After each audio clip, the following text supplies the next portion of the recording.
क्षुद्र सुख। दूसरा तुच्छ सुख, पराश्रित, दूसरे के आश्रय से।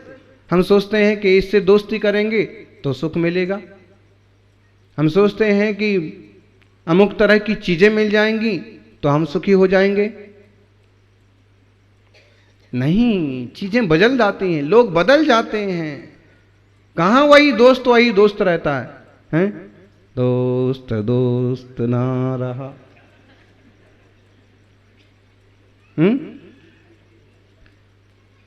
यार यार ना रहा, ए जिंदगी तेरा हमें एतवार ना रहा, है ना?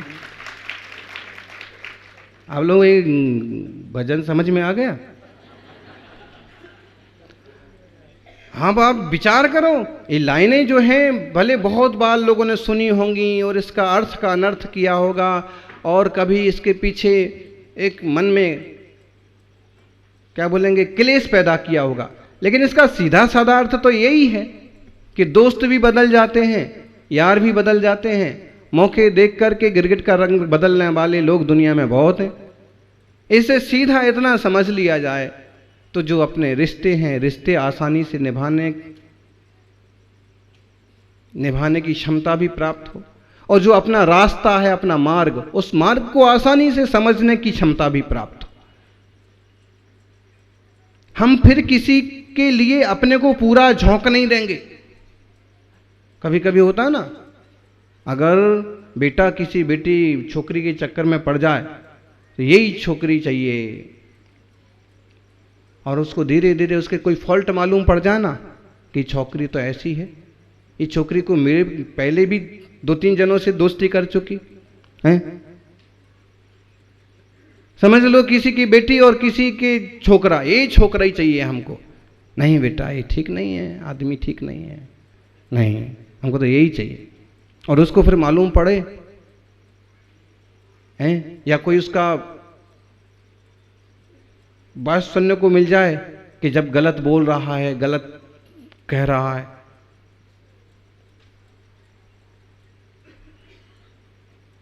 उसका बैकग्राउंड मालूम पड़े कि इसके घर के लोग कैसे हैं, क्या खाते हैं, क्या करते हैं, ये खुद कैसा है, ये कितने बार कितने लोगों को तंग कर चुका, कितनी दोस्तियां बना चुका, और ये मालूम पड़े तो फिर क्या होगा? थू सते सू थसे, बोलो काय होनार? समझ में आ जाएगा। नहीं, ये सब फालतू रास्ते नहीं चलना। अपने मन को समझाना और मोड़ना थोड़ा कठिन जरूर है, लेकिन थोड़ी सी दृढ़ता बहुत जरूरी है। चाहे खाने पीने की बात हो, चाहे रिश्ते संबंधों की बात हो, चाहे परिवार की बात हो, बहुत जल्दी ढुलमुल होना बुद्धिमानी नहीं है। क्षुद्र सुख है जो दूसरे को मार के मिले, हैं? अपनी जीभ के चाटने के लिए लोग चाइनीज खाते। चाइनीज में क्या है?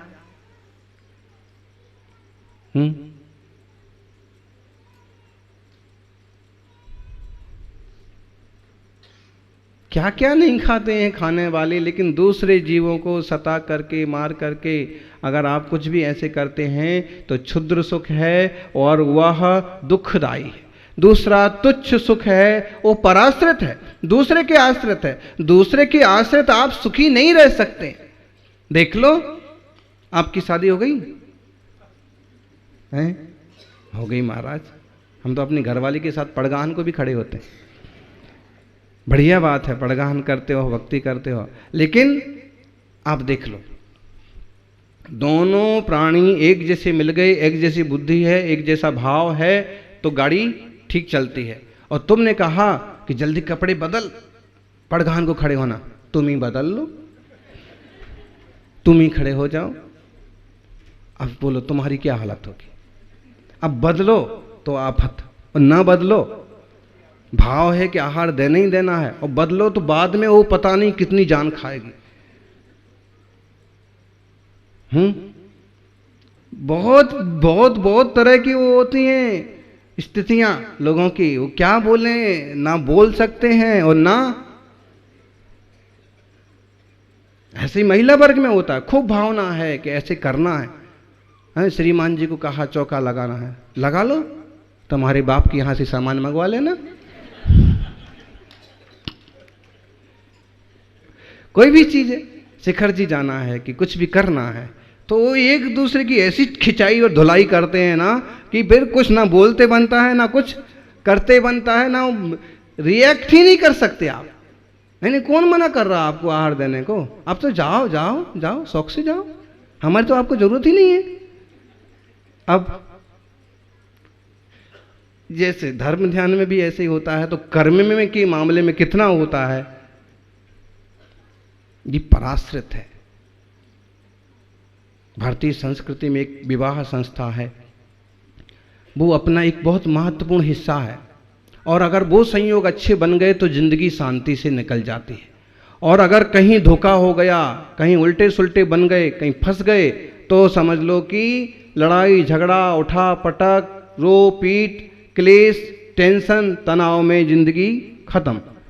कोई सौभाग्य से अच्छा मार्गदर्शक मिल गया मुनिराज का कि भाई उलझो मत, शांति से ठीक रास्ता पर चलो, तो ठीक है, वरना गए काम से। इसलिए आचार्य कुंदकुंद ने इस चीज को बड़े अच्छे से लिखा। उन्होंने लिखा इंद्रिय सुख के संबंध में या पराश्रित सुख के संबंध में, सफरम बाधा सहितम विच्छिन्नम बंध कारणम विषमम जम इंद्रिये ही लद्धम तम सुखम दुखमेव तदा। जो इंद्रियों से हमें प्राप्त होते हैं वे सुख एक तरह से दुख ही है, और वे एक दूसरे की बाधा सहित हैं। कभी हमारी कोई बाधा है, कभी सामने वाली कोई बाधा है, कभी हमारा मन खुश है, कभी सामने वाले का नहीं है, कभी हम खाना चाहते हैं, कभी सामने वाला नहीं खाना चाहता है। देख लो, सपरम बाधा सहितम, स्वापर की बाधा सहित है। विच्छिन्नम, विच्छिन्न होते, कितना भी चीज में सुख लग रहा है लेकिन वह विच्छिन्न होता है, टूट जाता है, थोड़ी देर में वो खत्म हो जाता है, अथवा उसमें सुख आना खत्म हो जाता है। एक जोकर था, जोकर समझ में आया? जोकर कैसा होता है? जोकर कैसा होता है जोकर? हमारे जैसा जोकर होता है, सबको हंसा देता है और खुद हंसता नहीं है, ऐसा। तो सर्कस के गेट पर जोकर खड़ा था, हंसा रहा था। उसने एक जोक सुनाया, जोक से बना है जोकर, चुटकुला, एक चुटकुला सुनाया, लोग जोर से हंसे। फिर दोबारा सुनाया, फिर थोड़े लोग हंसे। फिर वही चुटकुला फिर से सुनाया, बहुत कम लोग हंसे।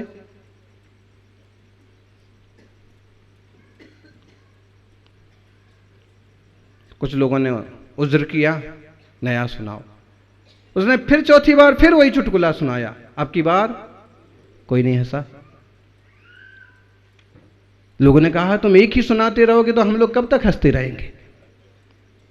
एक चुटकुला में एक बार हंस लिया, दो बार हंस लिया, उसके बाद हंसी नहीं आती, वो परिचित हो गई वो चीज।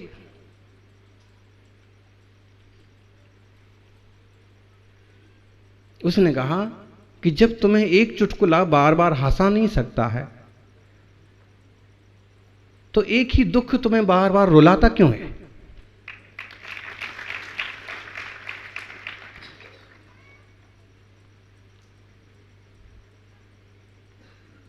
हैं? अब देख लो, लोगों की आधी जिंदगी के रोने में एक या दो बातें होती हैं।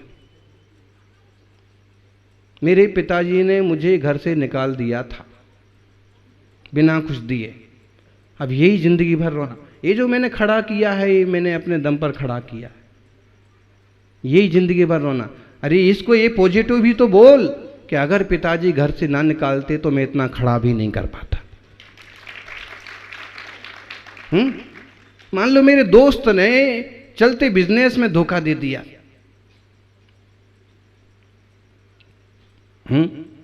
अब उसी को जिंदगी भर रोने की बजाय नए सिस्टम से नया कुछ करो, और अगर कर भी लिया है तो अब रोना रोना बंद करो।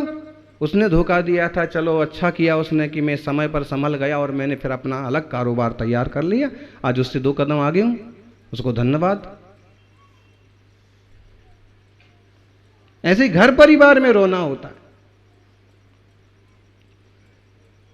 एक ही चीज को बार बार मत रो। ऐसे एक सुख बार बार हमें सुखी नहीं करता। रोज रोज रोज रोज रसगुल्ला खिलाए ना आपको, कभी आप ससुराल जाओ 8-15 दिन को, रोज रोज रोज रोज रसगुल्ला खिलाएं तो बस, और कुछ ना खिलाएं, अगली बार से आप जाओगे नहीं ससुराल। जाओगे तो 1 दिन के लिए, 2 दिन के लिए, क्यों? जमता नहीं है।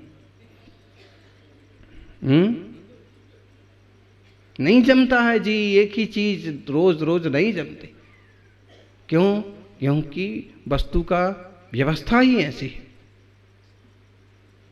पराश्रित सुख है वो जब तक तुम्हारी जीव पर उस टाइप के, क्या बोलेंगे, स्वाद को ग्रहण करने वाले तंतु तीव्र थे। ये मैगी वगैरह में क्या होता है, इसमें कुछ इस टाइप के तत्व डाले जाते, इस टाइप की चीज डाली जाती है कि वो जीव के जो अपने रचना है, इस पर स्वाद लेने वाली जो ग्रंथियां हैं ये उत्तेजित होती हैं, और हमें लगता है कि आई लव यू रसना और मैगी, और इसमें ये टोटल अभक्ष्य। लेकिन उसने क्या किया है, जीभ पर आकर के ऐसा माहौल बना दिया मुंह का कि हमें उसकी लत लग गई। आदत कैसे लगती, तंबाकू की आदत कैसे लगती है? गधे को तंबाकू की आदत नहीं लगती, किसको लगती है? तंबाकू की आदत किसको लगती है? आदमी को। तंबाकू की आदत कैसे लगती है? ऐसे ही लगती है, वो ग्रंथियां पराधीन हो जाती हैं, पराधीन हो जाती हैं मुंह की ग्रंथियां। ऐसे ही कभी कभी अपना दिमाग पराधीन हो जाता है, कभी कभी बुद्धि पराधीन हो जाती है, कभी कभी। तो ये जो है ना, ये सुख नहीं है, एक तरह का छलावा है। भले हमारे साथ ही क्यों ना हो, हमारा छलावा हमारे ही साथ ही क्यों ना हो, लेकिन वो एक तरह का नुकसान है। सप्रम बाधा सहितम विच्छिन्नम बंध कारणम। और इस संसार का सुख है बंध का कारण है, विषमम विषम है। कब बदल जाएगा, कब टूट जाएगा, कोई पता नहीं। आजकल तो रिश्ते तो बहुत उथले हो गए। जब तक कोई काम बनता है तब तक रिश्ते हैं, दोस्ती है, और काम निकल गया, काम खत्म, प्रवृत्ति हो। मणो सुहम सुचिंता दो। मानसिक सुख होता है सुचिंतन से, अच्छा चिंतन से। कभी कभी किसी खेल में मन लग गया, म्यूजिक में मन लग गया, और म्यूजिक में हैं, अभी तो एक से एक अच्छे संगीतकार हो गए, और केवल सरोद बजाया कि केवल बांसुरी बजाई, और कि केवल क्या बोलते हैं, शहनाई, और उस पर ही लोग रीझ जाएं। लेकिन वो रीझना है ना, वो मानसिक सुख है एक तरह का, और उसमें तुम्हारा एक चिंतन की धारा चेंज हुई है, इसलिए वो आत्मिक सुख नहीं है। आत्मिक सुख क्या है, कौन सा है जी, बोलो। अप्पासिदम परम सुहो। आत्माश्रित जो सुख है वो ही परम सुख है, आत्माश्रित ही परम सुखी है। महावीर स्वामी ने क्या किया, बोलो। आत्माश्रित सुख, बाहर से कुछ नहीं था उनके पास। जंगल में बैठे हैं, पेड़ के नीचे बैठे हैं, शेर आ रहे हैं, सांप आ रहे हैं, वो ध्यान में बैठे। आत्माश्रित सुख इतना उपलब्ध हुआ कि उन्हें किसी पदार्थ की जरूरत नहीं रही।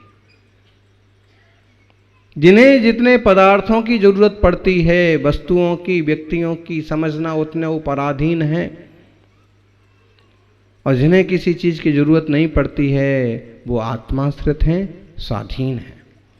आचार्य गुरुवर सन्मति सागर जी महाराज को तो भोजन की भी जरूरत नहीं पड़ती थी।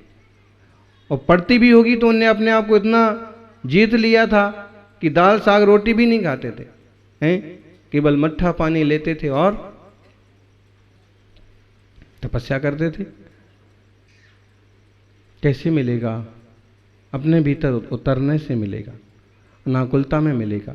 जो जीव सिद्ध हो गए हैं वो जीव शुद्ध हो गए हैं, और जो शुद्ध हो गए हैं वो सिद्ध हुए हैं। और बस उनने यही किया है कि अपने स्वरूप का आलम्बन लिया है। परघात से सुखी नहीं हुआ जा सकता। शिकार खेल करके कोई सुखी हो जाए, किसी को मार करके कोई सुखी हो जाए, हैं? पंखे की हवा से सुखी होते हैं? होते हैं? ये लगता है हमको सुखी होते हैं, लेकिन अगर आपको ठंड देके बुखार आता है और फिर पंखा में बिठा दिया जाए, बाहर की चीजें तब तक हमें अच्छी लगती हैं जब तक हमारे लिए वो अनुकूल पड़ती हैं, और वो प्रतिकूल पड़ने लगती हैं तो वो अच्छी नहीं लगती हैं। देखो, वही बच्चे के लिए माँ बाप कितने लाड़ से, कितने प्यार से ले लेके घूमते हैं, और वही बच्चा बड़ा होकर के कहीं उनके सिर पर चढ़ जाए, उन्हें गाली गलौज करने लग जाए तो कभी कभी तो बोल भी देते हैं कि तेरा जन्म ना हुआ होता तो अच्छा था, हैं? कभी कभी तू तो मर जाता तो अच्छा था, तू चला जाता तो अच्छा था। उसमें 100% सच्चाई नहीं है, लेकिन आधी तो सच्चाई है कि भाई तेरी बातों से मैं इतना परेशान हो गया, नाक में दम कर दिया। इसलिए अपना आचार विचार व्यवहार एकदम व्यवस्थित हो, जीवन मंगलमय हो। आत्माश्रित सुखी होने के लिए हम सिद्धों भगवानों का ध्यान करें। ये दिगंबर मुनिराज के पास आने का औचित्य क्या है? कोई और बाबा जी हों और क्यों डंडा घुमाते हों तो ठीक भी है कि भाई अपन भी एक डंडा घुमा लाओ अपनी भी। यहाँ कुछ लोग तो यही सोचते हैं कि, लेकिन वास्तव में सच्ची भक्ति से विपदाएं आपो आप दूर होती हैं। गुरुओं को जादू मंत्र करने की कोई ज़रूरत नहीं होती है, और न करते हो न करना चाहिए। लेकिन आपका एंटीना सही हो और गुरु जी की ऊर्जा सही हो तो जीवन का टीवी अपने आप अच्छे से चलने लगता है। आप जहाँ पर हैं उस योग्य क्रियाएं करें, लेकिन मूल लक्ष्य को शुद्ध और सिद्ध दशा को समझें, ताकि एक ना एक दिन हम शुद्ध शांत स्वभाव को उपलब्ध हों। इसी मंगल भावना के साथ बोलिए 24 तीर्थंकर भगवान की।